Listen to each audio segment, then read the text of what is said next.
নাটোর ও যশোরে সড়ক দুর্ঘটনায় একই পরিবারের ৩ জন সহ ৬ জন নিহত।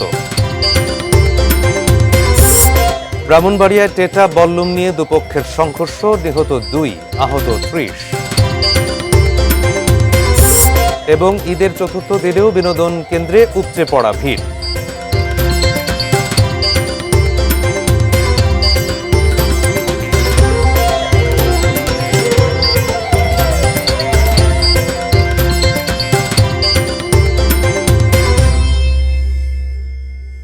দেখছেন এটিএন নিউজ। দেশের খবরের আয়োজনে আপনাদের সঙ্গে রয়েছে আমি সাইমুল হক। জেনে দিয়েছিলাম নাসির সিনটেক্স গ্রুপের সৌজন্যে সংবাদ শিরোনামগুলো।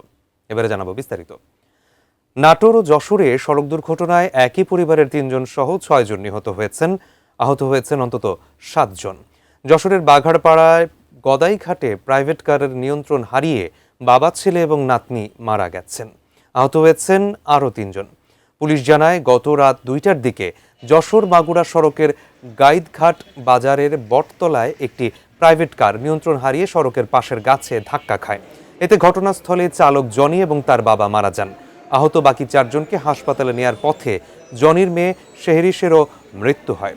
এদিকে সকাল ৭টার দিকে নাটোরের লালপুর ঈশ্বরদী আঞ্চলিক মহাসড়কের দক্ষিণ লালপুর এলাকায় বালু বোঝাই ট্রাক এবং অটোরিকশার মুখোমুখি সংঘর্ষে ৩ জনের মৃত্যু হয়। পুলিশ জানায়, ঈশ্বরদী থেকে বালু বোঝাই ট্রাকটি লালপুরের দিকে যাওয়ার পথে বিপরীত দিক থেকে আসা একটি যাত্রীবাহী অটোরিকশাকে চাপা দেয়। এতে ঘটনাস্থলে অটোরিকশার ২ যাত্রীর মৃত্যু হয়। রাজশাহী মেডিকেল কলেজ হাসপাতালে নেয়ার পথে বাবুল হোসেন নামে আরও একজন মারা যান। ব্রাহ্মণবাড়িয়ার নাসিরনগরে ২ দল গ্রামবাসীর বল্লম এবং টেটা নিয়ে সংঘর্ষে ২ জন নিহত এবং ৩০ জন আহত হয়েছেন। আহতদের মধ্যে ২ জনের অবস্থা আশঙ্কাজনক। জেলা পুলিশ সুপার শাহ মোহাম্মদ আব্দুর রৌফ জানান, সকাল 10:30টার দিকে নাসিরনগর উপজেলার গোয়ালনগর গ্রামে ২ গোষ্ঠীর সংঘর্ষে টেটাবিদ্ধ হয়ে আক্তার মিয়া ও হাবিব মিয়া নামে ২ জন নিহত হন। আহত হয়েছেন উভয় গোষ্ঠীর অন্তত ৩০ জন। পুলিশ ও স্থানীয়রা জানান, গত জাতীয় সংসদ নির্বাচনের দিন নাসিরনগর উপজেলার গোয়ালনগর উচ্চ বিদ্যালয় ভোট কেন্দ্রে অনিয়মের অভিযোগে বিএনপি সমর্থক রহিম তালুকদারের লোক বলে পরিচিত জিয়াউর রহমানকে 10 দিনের কারাদণ্ড দেন ভ্রাম্যমাণ আদালত। তাকে ধরিয়ে দিতে একই গ্রামের কাশেম মিয়ার পক্ষের শিশু মিয়াকে সন্দেহ করে দুপক্ষের মধ্যে উত্তেজনা চলছিল। আগেও ২ পক্ষ সংঘর্ষে জড়িয়েছিল। আজকের সংঘর্ষে ২ জনের প্রাণহানি ঘটল। এলাকায় অতিরিক্ত পুলিশ মোতায়েন করা হয়েছে।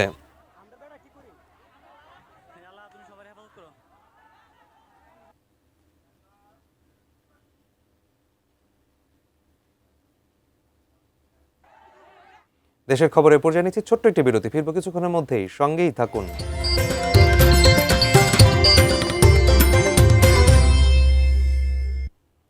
বিরতির পর ফিরে এলাম দেশের খবরের আয়োজনে। ধন্যবাদ সঙ্গে থাকবার জন্য। সিলেটের বিশ্বনাথ উপজেলায় বাউল গানের একটি আসরে হামলা চালিয়ে অনুষ্ঠান পণ্ড করেছে একদল লোক। ভোররাতে শ্রীপুর গ্রামের ইব্রাহিম শাহ মাজারের পাশে শতাধিক মানুষ এ হামলা চালায়। সামাজিক যোগাযোগ মাধ্যমে ছড়িয়ে পড়া ভিডিওতে দেখা যায়, হামলাকারীরা মঞ্চে উঠে বাদ্যযন্ত্র, সাউন্ড সিস্টেম এবং চেয়ার ভাঙচুর করে এবং সেই সাথে স্লোগান দিতে থাকে। পরে তারা মিছিল করে স্থান ত্যাগ করে। স্থানীয়দের অভিযোগ, গানের শব্দে ঘুমের ব্যাঘাত হওয়ায় তারা আসর বন্ধ করে দেয়।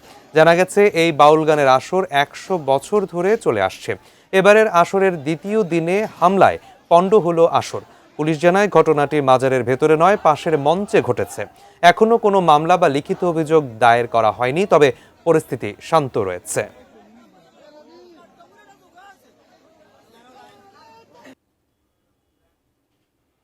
বিনোদন কেন্দ্রের খবর জানাবো। ঈদের চতুর্থ দিনেও খুলনার বিনোদন কেন্দ্রগুলোতে মানুষের ভিড়। বিভিন্ন প্রান্ত থেকে আত্মীয় স্বজন নিয়ে ঘুরছেন নগরবাসী। এতেই জমে উঠেছে বিনোদন কেন্দ্রগুলো। এ বিষয়ে বিস্তারিত জানাতে খালিশপুরের ওয়ান্ডারল্যান্ড পার্ক থেকে সরাসরি যুক্ত হচ্ছেন বিভাগীয় প্রতিনিধি মোহাম্মদ অসীম। অসীম, ঈদের ছুটিতে আসলে বিনোদন কেন্দ্রগুলোতে মানুষের ভিড় বাড়ছে। কি বলছেন যারা বিনোদন কেন্দ্রগুলোতে আসছেন এবং সন্তানদেরকে নিয়ে তারা কেমন ঈদ উদযাপন করছেন, জানাবেন।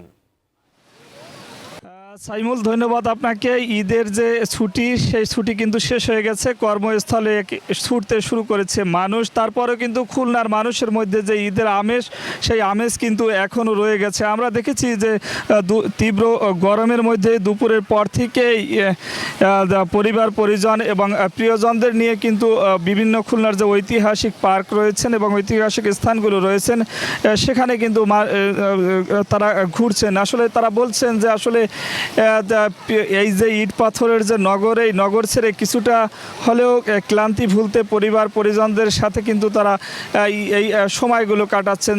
তারা বলছেন আসলে ছুটি শেষ হয়ে গেলেও অনেকে কিন্তু আসলে কর্মস্থলে ফিরেনি, তার কারণ তারা পরিবারের সাথে এখনও সময় কাটাচ্ছেন। হয়তোবা তারা 2-1 দিনের মধ্যে ছুটি শেষে তারা তাদের কর্মস্থলে আবার ফিরে যাবেন। আর আমি এখন যেখানে রয়েছি, খুলনার ওয়ান্ডারল্যান্ড শিশু পার্কে, এখানে আমরা দেখেছি যে দুপুরের পর থেকে শিশু বয়স্কদের পাশাপাশি আসলে সব বয়সী মানুষ কিন্তু এখানে আসছেন এবং এখানে যে সমস্ত রাইডগুলো রয়েছেন, সে রাইডে কিন্তু শিশুরা চলছেন এবং একই সাথে যারা অভিভাবকরা রয়েছেন এবং তরুণীরা রয়েছেন, তারাও কিন্তু সকলে মিলে ঈদের যে আনন্দ, সেই আনন্দ ভাগাভাগি করছেন। আমার কাছে সাইমুল, এই ছিল খুলনার খালিশপুরের ওয়ান্ডারল্যান্ড শিশু পার্ক থেকে ঈদ বিনোদনের সর্বশেষ খবর।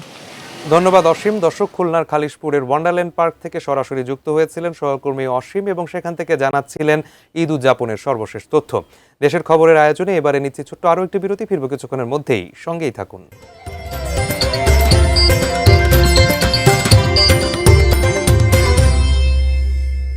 বিরতির পর ফিরে এলাম দেশের খবরের আয়োজনে। ধন্যবাদ সঙ্গে থাকবার জন্য। দর্শনার্থীদের পদচারণায় মুখর রাঙ্গামাটির লেক পাহাড়। এ বিষয়ে বিস্তারিত জানাতে রাঙ্গামাটির অন্যতম পর্যটন কেন্দ্র পলওয়েল পার্ক থেকে সরাসরি যুক্ত হচ্ছেন প্রতিনিধি ইমতিয়াজ কামাল ইমন। ইমন, ঈদের ছুটিতে কিন্তু রাঙ্গামাটিতে পর্যটকের সংখ্যাও বেড়েছে এবং পর্যটকরা নিশ্চয়ই ঘুরে ফিরে রাঙ্গামাটি অঞ্চলটি বা রাঙ্গামাটি এলাকাটি দেখছেন, ঘুরে ফিরে দেখছেন। কি অবস্থা দেখছেন এবং নিরাপত্তার ক্ষেত্রে কোনো ধরনের কোনো ঘাটতি রয়েছে কিনা জানাবেন। যেমনটি বলছিলেন, এই যে ঈদের টানা ছুটিতে কিন্তু বাংলাদেশের অন্যতম বিনোদন কেন্দ্র এবং যে বিনোদন স্পটগুলো, সেগুলো কিন্তু রাঙামাটিতে অবস্থিত। সেজন্য কিন্তু এখানে এদের টানা বন্ধে কিন্তু এখানকার যে দেশের বিভিন্ন প্রান্ত থেকে কিন্তু এই রাঙামাটিতে কিন্তু হাজারো পর্যটক এই মুহূর্তে ভ্রমণ করছে।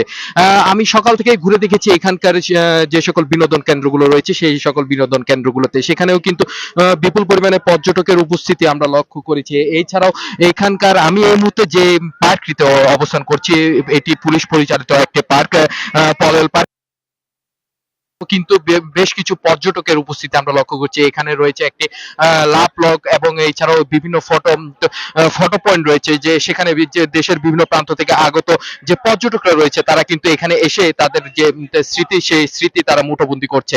একই সাথে এখানকার লেক পাহাড়ের যে সৌন্দর্য, সেটি উপভোগ করতে কিন্তু এখানে ছোট ছোট বোট যেগুলো রয়েছে, সেই বোটগুলো করে কিন্তু এখানকার যে কাপ্তাই লেক, এখানকার আগত পর্যটকরা কিন্তু ভ্রমণ করছে। এছাড়াও এখানকার অন্যতম আরেকটি বিনোদন কেন্দ্র রয়েছে, যেটি সাজেক। সে সাজিকেও কিন্তু আজ আমরা যতটুকু জানতে পেরেছি, প্রায় 4000-এর অধিক কিন্তু পর্যটক এই মুহূর্তে সাজেকে ভ্রমণ করছে।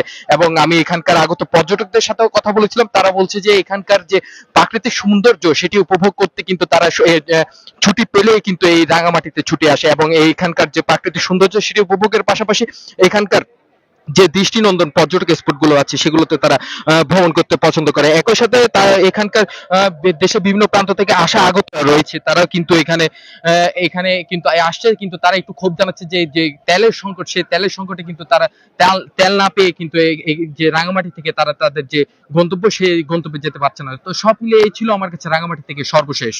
সাইমন। ধন্যবাদ ইমন। দর্শক, রাঙামাটির পলওয়েল পার্ক থেকে সরাসরি যুক্ত হয়েছিলেন সহকর্মী ইমতিয়াজ কামাল ইমন এবং সেখান থেকে জানাচ্ছিলেন পর্যটকদের ঈদ উদযাপনের সর্বশেষ তথ্য।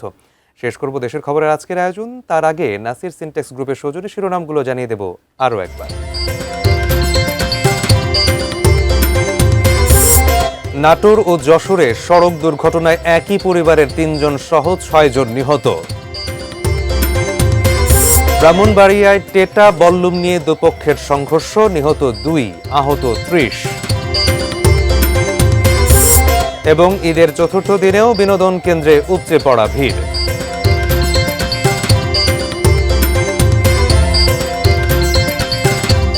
এই ছিল দেশের খবরের আজকের আয়োজন। কাল আবারও দেখা হবে একই সময়ে। সঙ্গে থাকুন, দেখতে থাকুন এটিএন নিউজ। ধন্যবাদ।